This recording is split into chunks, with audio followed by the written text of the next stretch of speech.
Welcome to this edition of Nebraska Farm Bureau's Inside Profitability. My name is Austin Harthorn. I'm the economist here at Nebraska Farm Bureau. For those who are new here, Inside Profitability is a video series that we put out around once a month where we discuss a pressing topic on the minds of our members, our farmers and ranchers, one that can impact their bottom line specifically. We hope this series has and will continue to bring value to managing your operation. And if you have any topics in mind that you'd like to see covered, please reach out to me. But today we're coming to you with an all-time classic. We're going to be talking about weather today. And you can lie all you want. If you farm and ranch, I know you can't restrain yourself from commenting on how dry it is, how much snow you got, or how nice it would be if it wasn't so windy. It's what you do best and it matters. So we'll settle in and we'll talk about weather here. I know I don't have to revisit, at least spend a whole lot of time talking about how little moisture we got last year. Spoiler alert, it wasn't a whole lot. We have, however, gotten a good deal of snow in a lot of areas across the state this last winter. And I know it's not because I have a premium subscription to the Weather Channel, but I've heard a lot of cattle guys who can't resist sharing how big the snowdrifts are that they're feeding through. Anyways, it's been a tough winter for a lot of cattle ranchers for sure. But for crop and pasture ground, every bit of moisture goes a long way, and we definitely need it. So what impact has all the snow had in breaking up Nebraska's severe drought, and what kind of conditions can we expect in this coming growing season? Are some questions I would kind of like to answer here. So to help us answer these questions, we welcome Al Dutcher onto our program today. Al is a longtime climatologist, serving as the state climatologist for 25 years, and more recently as UNL's Ag Extension climatologist. Anything you've seen from the university related to climate trends, Al's likely been the guy behind that. It's great to have you here, Al. Glad we caught you in time. Congrats on your pending retirement, or I guess you maybe are retired already. You can kind of talk about that, but looking forward to what you've got to say today. So, well, Austin, I appreciate the kind words. I'm going to try to make this a little bit more optimistic than what we've seen last year at this time, as you currently have said. Coming out of this dry period, I don't think we have to rehash the problem that we had across the northern plains and the central plains. Pretty much everybody shared in that misery, but we certainly have seen a trend change, and it looks to be favorable. The bigger question as we go forward in time is, will we get a break from this in the short term so we can get planting done? And will we get enough soil moisture built up so that we can get through a few of these little dry stretches? And of course, we've been playing with a triple dip, what we call a triple dip La Niña event. It's finally been classified as over. I put out some forecasts last fall for the Nebraska Cattlemen's Association, basically looking at the possibility of what the winter would bring. And I mentioned that we see periods probably looking more El Nino-like and then offsetting with La Nina-like conditions, exactly what we've been dealing with. And when we look at these events, we do know that there are historical precedents that we move out of these La Nina events that we kind of tilt toward El Nino. So that's on everybody's mind right now, because there are some indications that we will probably move into this El Nino-like event sometime during this year, and that will have implications in precipitation patterns across the United States. So with that, I'd like to share some of my thoughts with everybody. If you bear with me a second, I'll bring up my screen and we can get this show on the road, so to speak. So the first thing I want to draw your attention to is we talked about La Nina, and really what we're looking at is a signal here over the last 90 days in the Equatorial Pacific. Notice the blue shading basically is indicating colder than normal sea surface temperatures. But in the last 30 days, especially, we've seen a real sharp erosion and almost a complete dissipation of the surface signature of this La Nina event. At the same time, if you look up the Gulf of Alaska, we are seeing a warm pocket off the Aleutian Islands that has been expanding and growing and pushing toward the east. And as we go forward in time, generally as we go into El Nino-like conditions, what we will see is a signature in the Equatorial Pacific with above normal temperatures, which we're starting to go into right now. And at the same token, when we do get into an El Nino event where it maximizes or means that it has maximum strength, generally the corresponding same tendencies in terms of anomalies will be seen in the Gulf of Alaska, meaning warmer than normal conditions. So really what it boils down to is, where does a jet stream dominate North America? Does it come over top of the the Gulf of Alaska ridge, Or does energy undercut that ridge, sort of like what we've seen during these atmospheric river events across California? And so lows come sweeping across the mid-Pacific region, north of Hawaii. But if you look at that warm pocket, it's able to take that moisture up in the atmosphere and juice up these storms, and hence the term atmospheric river events. Just a normal amount of atmospheric moisture being evaporated from the surface and being entrained into these storm systems. So it just juices them up. So we look at it from a steady state perspective, and this is most current, the most current slot or shot we have. You'll notice that a fairly warm trend in the eastern half of the Equatorial Pacific. We're already moving up into that 1 to 2 degrees Celsius above normal. And generally the cutoff range for El Nino is a 0.5 degree Celsius above normal, but it takes 3 consecutive months of those type of conditions to be declared an official El Nino event. Now, there are 4 distinct regions for El Nino: 1, 2, 3, and 3.4. 4 is way over in the Indonesian region, but I concentrate on the 3 and 3.4 region, which is in the central Equatorial Pacific. That is what just went to neutral conditions. And what's unusual about this is that we take 3 consecutive months minimum of Equatorial Pacific temperatures getting above a threshold. But for the event to be declared over, all it takes is that all of the regions to drop below the threshold. In this case, it's a 0.5 degree Celsius below normal for colder than normal conditions, or La Nina. As soon as it drops below that in each of those basins, the event is over. It doesn't need 3 consecutive month average. It's just more of an instantaneous measurement. So by all standpoint, things are over. And we can fairly well determine that because when we look underneath of the ocean, we can see the return current, and these are anomalies underneath the surface. You can see that that warm pocket is built all the way from the west to the east. There are a couple small little cold pockets in the central Equatorial Pacific below the surface that are still there, that are trying to make their way to the surface. Last year, we seen the same pattern develop as we got into March and April. We had been very dry all winter, and then when we started to see this warm pocket moving up toward the surface, we started to see an increase in precipitation across the central plains. Unfortunately, where we see this cold upwelling in the central Equatorial Pacific, that reinforced as we got into late May and June, these upwelling cold events, and that kept this La Nina event going into a 3rd consecutive year. If you look below that cold pocket, it's all warm below it. There's no big cold push coming up to the surface.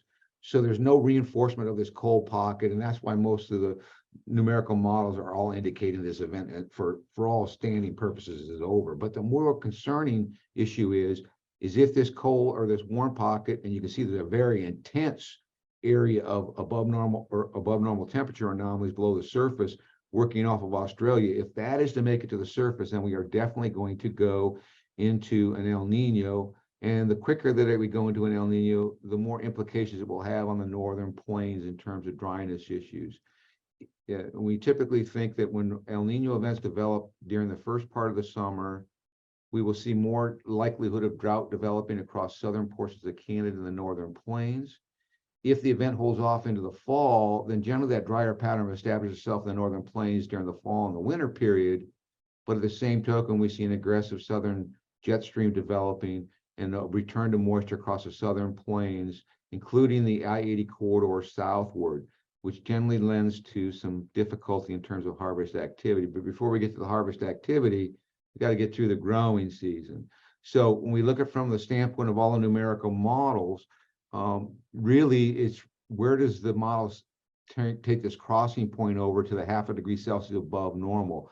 If you look at the green line, which is a consensus of all the dynamical models, think of glorified weather models in a longer time scale. Those indicate that crossover is going to occur sometime as we get into the summer period. The statistical models, which we would expect would follow what typical statistics for La Nina and El Nino events are, and that is at the end of the summer and the early fall is when they typically start to develop and intensify and maximize out in the December-January timeframe. So it's not surprising to see the statistical models lagging behind the dynamical model. In this instance, we probably are going to be looking at the dynamical model from a standpoint that it's more reflective right now what the Equatorial Pacific is doing. Now, the one thing I can't answer question 2 is a CPC consolidated blue line forecast. If you look at that, there's only one numerical model that is below that line and everything else is above it. So where the averages from this consolidated forecast are coming, we're not sure. And even that has modified toward the warm side over the last 3 months. They were showing this dip, as you see, in that September, October, November period. But last month it was below the zero line, and the previous month it was about almost a half a degree Celsius before it started to move up toward the normal line. So even it is warming up. So that gives us all indications that pretty much the consensus is that at some point we'll see an El Nino. Now, if you look at the last 3 triple dip La Nina events, each one was followed by an El Nino anywhere from 4 to 11 months into the future. So that's not a lot of statistics to hold all or to make a forecast on.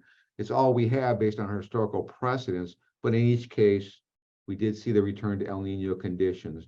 And generally, when we see more significant drought impacts across North America and the Corn Belt, it generally follows La Nina type patterns than it does El Nino. El Ninos tend to be more southern Canada, the northern plains, than it does the entire Corn Belt. So let's look at how the drought monitor has changed. You'll notice that right now in Nebraska, there is some D3 conditions along the Platte River Valley in the Panhandle in the southwest, and then north of the Platte River Valley in the northeast, anywhere from a D3 to a D4. The D4 conditions that are showing up in northeast Nebraska are really based on the 3-year precipitation trend, looking at the SPI. It is firmly in the D4 category, but all the shorter term indicators anywhere from 1 month out to 2 years at best show a D2 level. So I think that we're probably overemphasizing this drought, but based on the latest precipitation forecast, the most likely scenarios where we'll see some additional recovery here in the next 30 days in this area. And I wouldn't be surprised whatsoever that we'll see a complete elimination of the D3 conditions across at least north central and northeast Nebraska before we get into the primary planting season. So the most concentrated area at this time is to our southwest across Kansas, Oklahoma Panhandle, Texas Panhandle, where they have been missing a lot of these storms that have moved to the south across Texas. Kind of that area has not been in an area where we can get moisture up into it quick enough from the Gulf of Mexico before the systems pass toward the southeast, or the systems project out of California and move toward Nebraska and the northern plains. So it's kind of that, what we call that dry slot and storm systems. So we'll look to see whether this area improves, but where the more significant improvement is out west. And we can see that improvement by going back all the way last fall, where you see most of California in anywhere from a D2 to D4 exceptional conditions. Essentially all the dryness east of Nebraska has been removed at this standpoint in the wintertime, as well much of the Intermountain Basin. We have had tremendous snowpack in California. Unfortunately, it's starting to cause some problems. This latest episode that just moved through was forcing releases and looking at Oroville Dam, running 80,000 cubic feet per second releases to make way for additional snowmelt and rainfall that is expected with the next series of storm systems. To put that in perspective, at 80,000 cubic feet per second, that equates out to 160 acre feet of water released per day from this system. So if you took McConaughey, completely emptied it out, it would only take a little over 10 days for us to completely fill it up with the releases that are coming out of the spillway. And they'll probably have to keep this up all the way through the next few weeks, simply because we have unbelievable snowpack. In fact, we'll get to some of those numbers here in a little while, but they've exceeded the 1982-83 benchmark for snowfall in the southern third of California. They're very close to that benchmark in the central California mountains, basically central Sierras. The northern Sierras have been the one that's been the outlier, and you can see that there's some dryness conditions, especially if we go back one, you can see the dryness that's over Oregon. That extends into Northern California, so they haven't seen as much beneficial precipitation as the points in the central and southern part of the state. But the most recent 2 storms have really started to smack that area, and they've seen their snowpack improve over 25% in the last 2 storms. So they also peak out on their snowpack much later than the central and southern California toward the end of April. So don't be surprised that we see additional gains in this area with additional snow that come from these systems. We are looking at probably a pretty significant flooding situation in California pretty much for the next 6 weeks. And a lot of it will depend on the number of storms that come in. The problem at this time of the year is storms aren't getting cold anymore. They're starting to get warmer. So we get more rainfall on that snowpack, which causes the release of all that water at once. To put it in perspective, The snow station or the snow reporting station outside of Tahoe essentially has the equivalent of 60 inches of moisture in the snowpack in their snow tail measurement. So the last thing you want to do is put rain on that snowpack.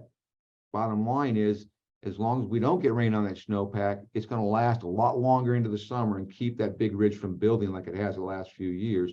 And that should aid us, because if that ridge is to build all the way up into Canada, then the system's got to move over top of that ridge and come down through Montana. Those aren't as juicy as systems that could come into the Pacific Northwest and then dive down into the Great Basin and pick up the Gulf moisture.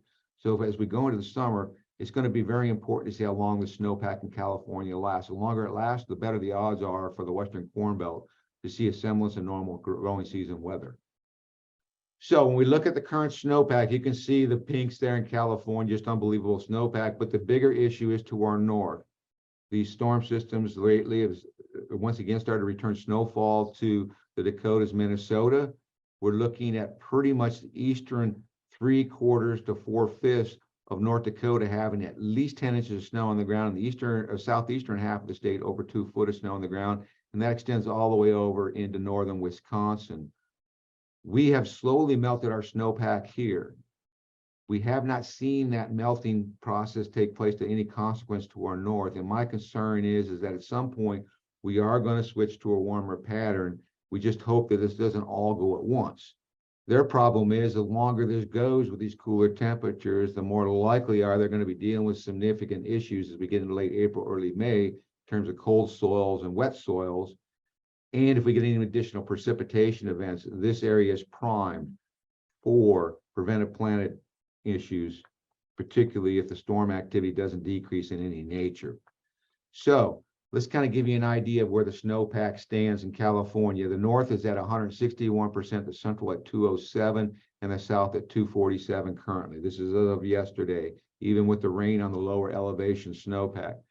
The record snowpack, based on what we have historically for records, the north reached 230% of normal in 1982-83 winter, the central 225, and the south 240. So the south has already beaten the 83-80 or 82-83 winter.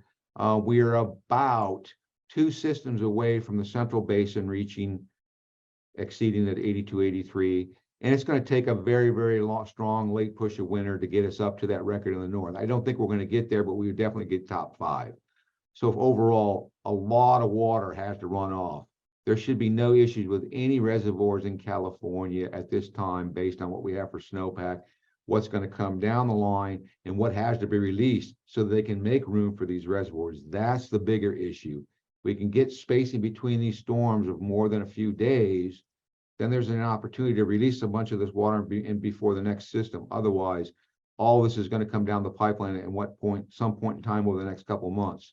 So don't be surprised if we start to see some significant infrastructure problems that on top of what we've seen over this last few days coming out of California. For us, the most important basin, of course, is the Platte River system, but the Colorado Basin, which feeds into Lake Powell and Lake Mead, is also doing very, very well. Unfortunately, they're so low right now, it would take 2 years of this type of snowpack, and I don't even think we could fill both of the reservoirs. The good news is if we go into an El Nino, this was not an El Nino year officially, and we've seen El Nino-like impacts of that snowpack, we can get another repeat performance if we do to get into an El Nino. Then we may see some more sufficient recovery to extend that water resource at least a few years and hope that we'll see another major event down the line. But the expectations of filling those 2 reservoirs this year with the snowpack is not going to happen. I think they're just hoping to get this up to where they can give themselves a little bit of a breathing room for a year in the hopes for additional moisture to come down the line. Otherwise, we'd be looking at some very significant water restrictions coming out of both of those systems because they're basically at their minimum pools. The Platte River system is sitting around 90 to 100% of snowpack right now, and this is based on measurements coming out last Thursday. As long as the storm systems remain normal, meaning we get a normal progression of storms, we should see an average runoff to slightly above average runoff into the Platte River system. We're in that critical 45-day period. This is when the majority of snow falls in that central Platte Valley or central Rocky Mountains that feed the Platte River system. So as this next 45 days of precipitation goes, so goes probably our snow runoff. above normal snow during this time frame, we're going to see an increase in the amount of runoff. If this falls apart, then of course we get really concerned that there'll be insufficient runoff to meet all the demands, and we might see some restrictions starting to come into play at some point this summer, or definitely in the next growing season. And in the Missouri River Basin to the north of us, they had that early winter snowfall, early fall, early winter snowfall, been benign, and now we've seen an uptick over the last couple of weeks. If that continues, we'll be fine in the northern Rocky Mountains. If it does not continue and systems stay to the south of there, then we may see some issues, particularly during the second half of the summer with low flows, and those will have repercussions downstream, particularly if we go into some type of drought here in the central United States. So from a moisture standpoint, I always look at growing season moisture. I look at growing season moisture, but I also really pay attention to fall and spring moisture. And we didn't have it last fall. There's no arguing about it. We were exceptionally dry, and everybody was concerned we were going to go into another year of drought conditions, just like we went through last winter. Then the snows came. Now, if you look to the east of us, it's kind of hard from this map to tell who's the winners and who's the losers because we have such a disparity of precipitation. One thing is very evident in this map is there's been some copious amounts of precipitation from southern Missouri through southern Kentucky, all the way down to the Gulf Coast, where most of these areas since October received anywhere from 20 to 40 inches of moisture. You go to the north of there in the Ohio River Valley, most areas are sitting between 10 and 20 inches. And really the Eastern Corn Belt, Indiana, Ohio, they're basically sitting at just over 10 inches of moisture. So this was an area that's supposed to have above normal moisture during the wintertime. They didn't. They were below normal. And when we start to take this in terms of anomalies for the recharge period, you can see there's one little blip there in Indiana where we have 4 to 8 inch departures. 10 days ago, this area incorporated basically southeastern third of Indiana and the southwestern third of Ohio. So these recent storms have reduced those deficits, but they have a very dry signal there. And to the south of there, across Florida, we have a dry signal. So the biggest wet signal stands between these two from these storms that are moving across the southern plains. If that ceases, this is an area to watch as we go into the next few months to see if we see high pressure reestablish itself. And the reason I mention that is because we have been in a pattern was atmospheric river events driven from essentially the 1st of December through the 3rd week of January. Then we went into the classic winter pattern, trough across most of North America. Systems passed to the south of us. We've seen a relaxation over the last month across the northwest half of the state in terms of precipitation. That was more influenced to the southeast half of the state where we got the precipitation. So from that standpoint, we are now with these atmospheric river events coming back, concerned that we'll go by the same pattern that established itself down in December and February. And if that's the case, then much of the eastern United States will go above normal, and we'll most likely see most of the precipitation shunted up to the western United States. And most of that would include the central plains and the northern plains. Now, that being said, if we don't go into this type of a pattern, return back to a continuous atmospheric river events, then we'll be looking at the position of the northern jet. Is it going to relay a trough across North America, or is it going to displace the trough toward the east, such that we have a wedge to the west of us? If that happens, then we'll be wet and cool in the Eastern Corn Belt come the spring planting season, and be warmer and drier in the west, Nebraska, Kansas, South Dakota. Right now, I'm leaning more toward the wet side. We've seen basically polar opposite patterns, and we had the last couple of years, which favored dry and warm conditions to start planting in the Western Corn Belt, wet, cool conditions in the east. Seems to be flipped to that. So don't be surprised that we do have some issues in terms of planting. But in order to break this drought sufficiently, those are the type of conditions that we're going to need to see to get our hydrological situation back in order and to build up enough subsoil moisture reserve to get us through some of those dry stretches in the summer that we always seem to get. So we can kind of see the winter anomalies of precipitation, and you can kind of see coming into California and shooting right toward the east northeast all the way through the Great Lakes. And then what you see, this other blob that is essentially over the Ohio, or south of the Ohio River Valley, more in the mid-Mississippi River Valley and the Gulf Coast region, is from those storms that came through the western United States. But because there was some troughing pattern across the northern plains, they were shunted south and then eastward. So that's where the two storm tracks are coming out of the western United States, either from California east northeastward toward Nebraska, or they're running through Arizona, New Mexico, and then eastward, where they touch get that Gulf moisture and just drop a ton of precipitation across the eastern half of Texas, Oklahoma, and points off to the east. So there's still a dry channel that you see from eastern Missouri all the way through Ohio. And that's the reason why I remain concerned about this region. If high pressure comes in, they can dry out very quickly.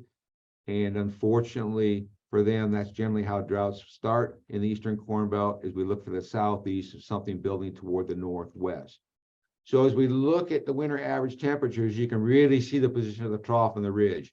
For the most part, the mean troughing pattern across North America has been featured for the western United States in the troughing pattern, and the mean net position for the eastern United States has been a ridge. So you can kind of see with the ridge, you have warmer temperatures, the trough colder temperatures, and stormier conditions. So I want to give you some examples of the jet stream pattern. These are kind of taking three pieces out of the next 2-week forecast, but they get to this La Nina, El Nino type pattern. First one I'll draw your attention to is, you notice a trough of the Pacific Northwest and trough over the Great Lakes. And then there's a ridging pattern between those. But underneath of that, you see this straight line coming in a bowing across the southern part of the United States. That's your southern jet stream, and your northern jet stream is associated with those two troughs. So what has happened is, as these troughs push down the coast of California, they're able to tap that additional moisture in that southern jet stream. And so as they come out, the trough over the Great Lakes lifts toward the east, and that turns us into a big trough. Now, if this trough cuts off, it gets shunted toward the south of us. If the next system comes through or coming behind it is sufficient enough and pushes it toward the east far enough, then it dives into the Great Basin and gives us our classic storm track that we in here in Nebraska look for to get precipitation to the surface. It ejects out of southeastern Colorado and they move toward the northeast. So here's kind of the example. As you can see the trough digging down, you can see that red off of that trough going toward the edge of the screen. That's picking up that tropical moisture off of Hawaii. So here's your atmospheric river event materializing. You can see the weakness in the trough across the east. And then as we progress forward, that trough rapidly moves across the country, and here comes the next trough. So the whole key to this winter forecast, or this winter period, has been the position of that trough coming down the west coast of California. If it's offshore, we tend to get more atmospheric river events. If it's inland and comes down the spine of the Cascades, we get more of a classical winter pattern, what we've seen lately. So these troughs beginning to shift toward the west coast and off the coast, and if this trend continues, as I expect it will, we'll probably see more of these atmospheric river events and more of these systems ejecting from California toward the northeast, toward the central and northern plains. What does that mean? It means that those areas to the north of us are probably going to deal with a few more snowstorms. Wouldn't be surprised we'll deal with 1 or 2 blizzards on top of it. And unfortunately for cattle calving season, not good news. From a standpoint of moisture lacking the last couple of years in our grassland areas of the state, we've had some pretty significant snowfall this winter. And in fact, if you look at the northern counties of Nebraska and look at those that have been recording their data and transmitting it in real time, at the end of February, we had 10 stations that report co-op stations that exceeded 50 inches already for the winter. 1 station or 2 stations have exceeded 60 inches. All 10 of those stations are already in top 5 snowiest on record. And if we have normal snowfall for the remainder of the winter, at least 6 of them will break their all-time snowfall records, dating anywhere from 80 years to 134 years back in time. So very, very aggressive precipitation, a lot of moisture there. It's not going anywhere in the sandhills. It basically is going to penetrate through, it might go to lower areas, but it's not going to be a big runoff. The bigger runoff issues have been probably across the northeast where we had deep frost depth and more snow and less of it getting into the profile. South of the I-80 corridor, we never really built a lot of frost depths up. So a lot of the moisture we've gotten has got into the profile with little runoff.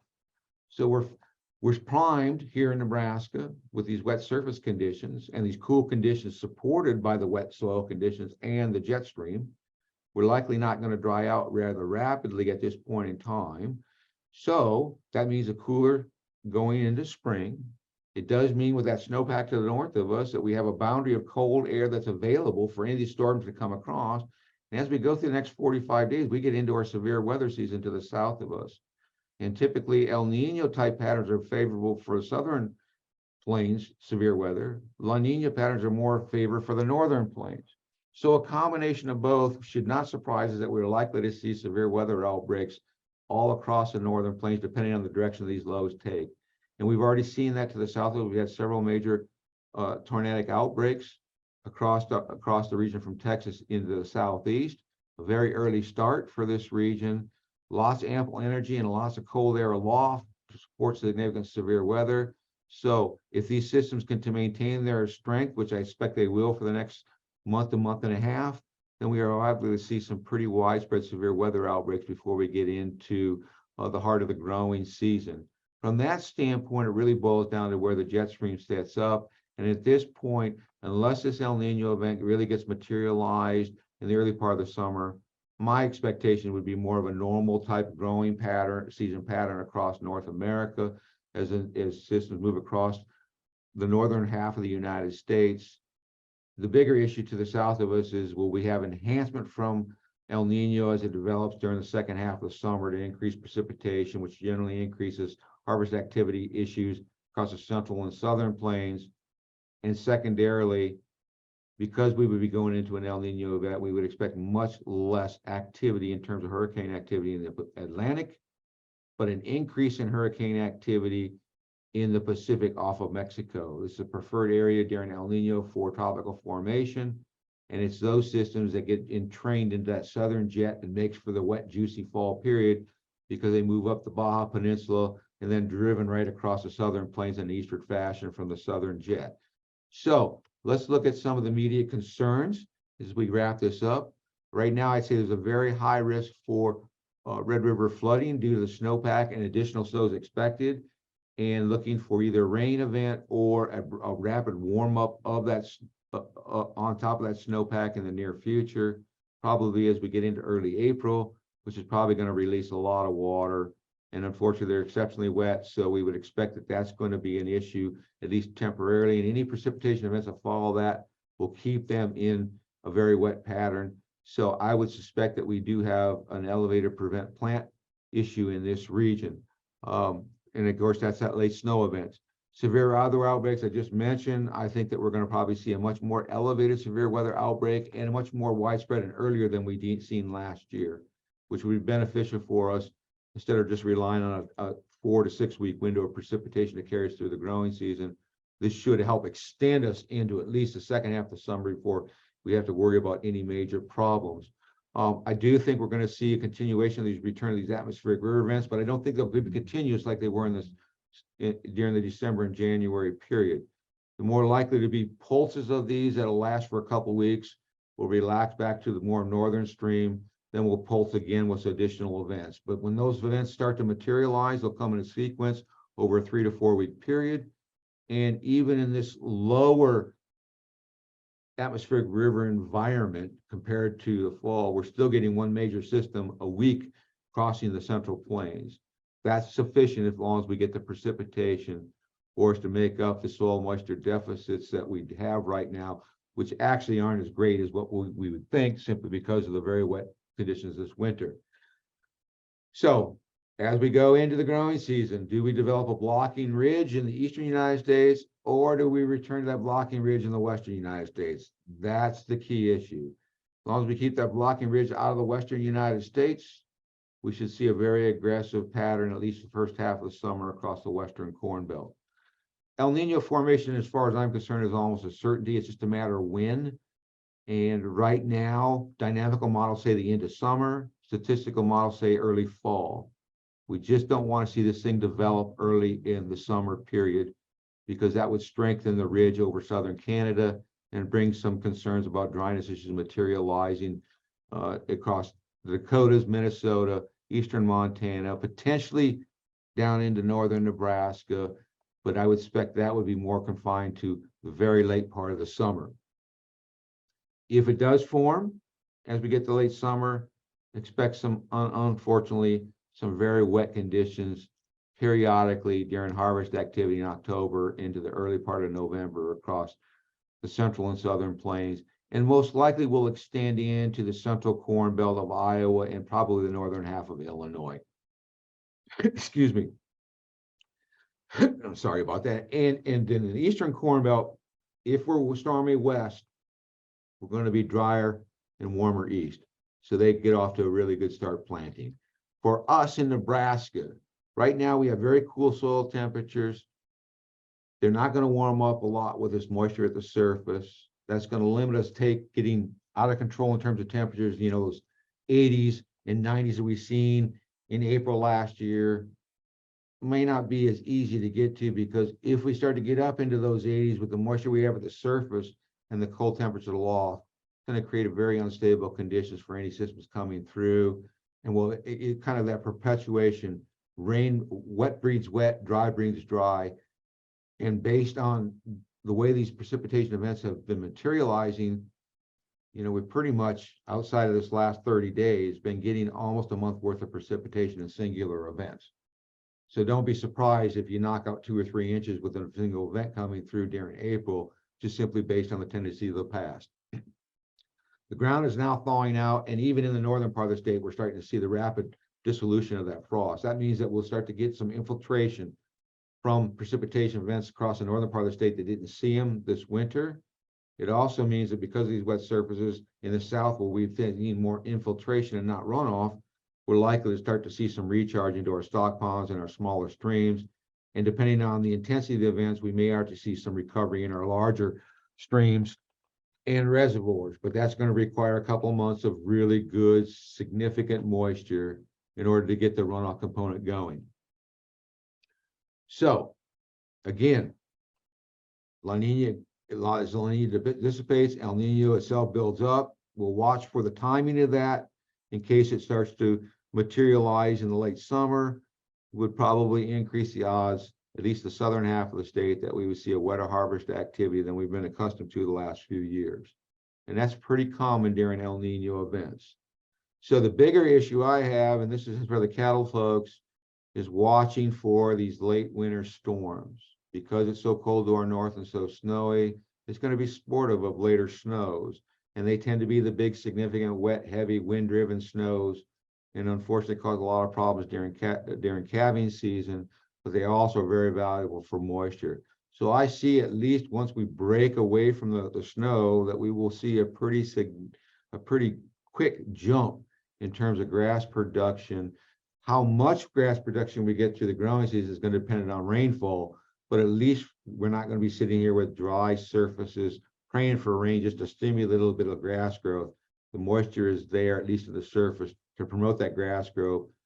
The amount of it is going to be dependent on how many precipitation events follow after that.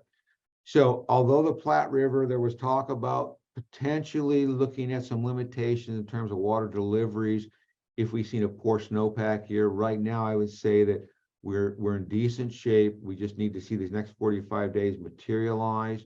I would say that in the upper Elkhorn River, where we do see some D4 and D3 conditions, that if we don't improve this area before we get into May, there may be some limitations just based on the drought level, causing some mandatory water restrictions in terms of irrigation. But I do see optimistically, this is an area that should continue to improve at least one more drought class before we get into the month of May, just based on what I'm seeing from storms coming in. And so, like I said, El Nino is everything. Be prepared for it. We are probably going to be moving into it. Timing is going to be the biggest issue. And so have a preparation plan in place in case it does develop, which is about highly likely. Try to figure out what that's going to mean for you in terms of drying costs if we do get wet conditions. And of course, the grain marketing endpoint. I'm not an ag economist, so I wouldn't have a clue on what to advise you on that, but I can for certain say that if El Nino does develop, overwhelming odds are that we're going to see a much wetter conditions in the fall. And that's something we haven't seen for the last 3 falls across Nebraska, which were La Nina dominated, drier and warmer than normal.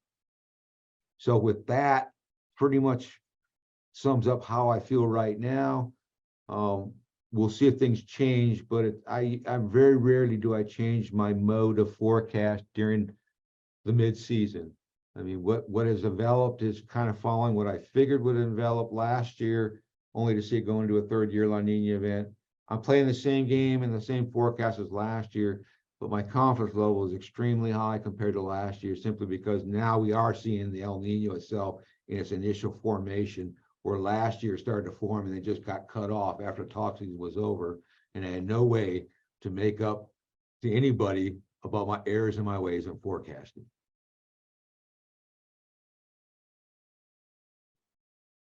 Economist position is a lot of the same way. We get a lot of stuff wrong, and you look back on what you predicted, and it doesn't come to fruition. You just feel like an idiot.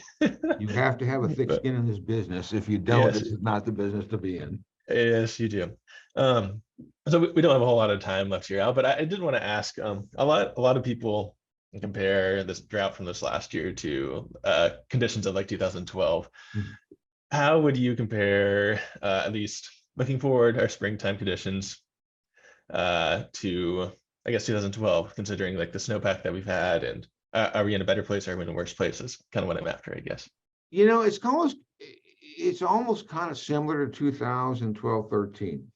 The thing that's different between this year and 2012, at least from the winter standpoint, is we got aggressive on our precipitation during the winter a lot earlier than we did in 2013.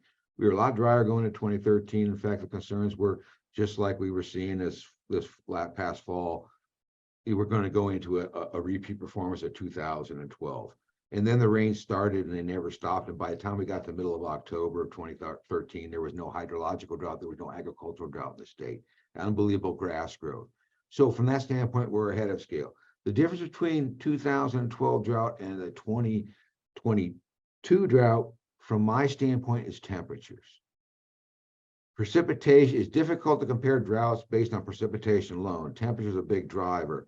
And so we were a lot drier in this. We got a little bit of precip in the spring, just like we did this year, but we had very warm conditions during the winter, and we broke dormancy a full 30 days ahead of schedule. That's a difference. So everything was already using water a month ahead of schedule compared to 2022. And I think if we'd have seen the same kind of break in 2022 as we've seen in 2012, in terms of temperatures, then we would have probably had a very similar drought in intensity. So, you know, from a perspective, it still caused the same kind of issues. We've seen a lot of yield reductions, but from a standpoint of complete losses and zeroing out, we had much less impactful area than 2012.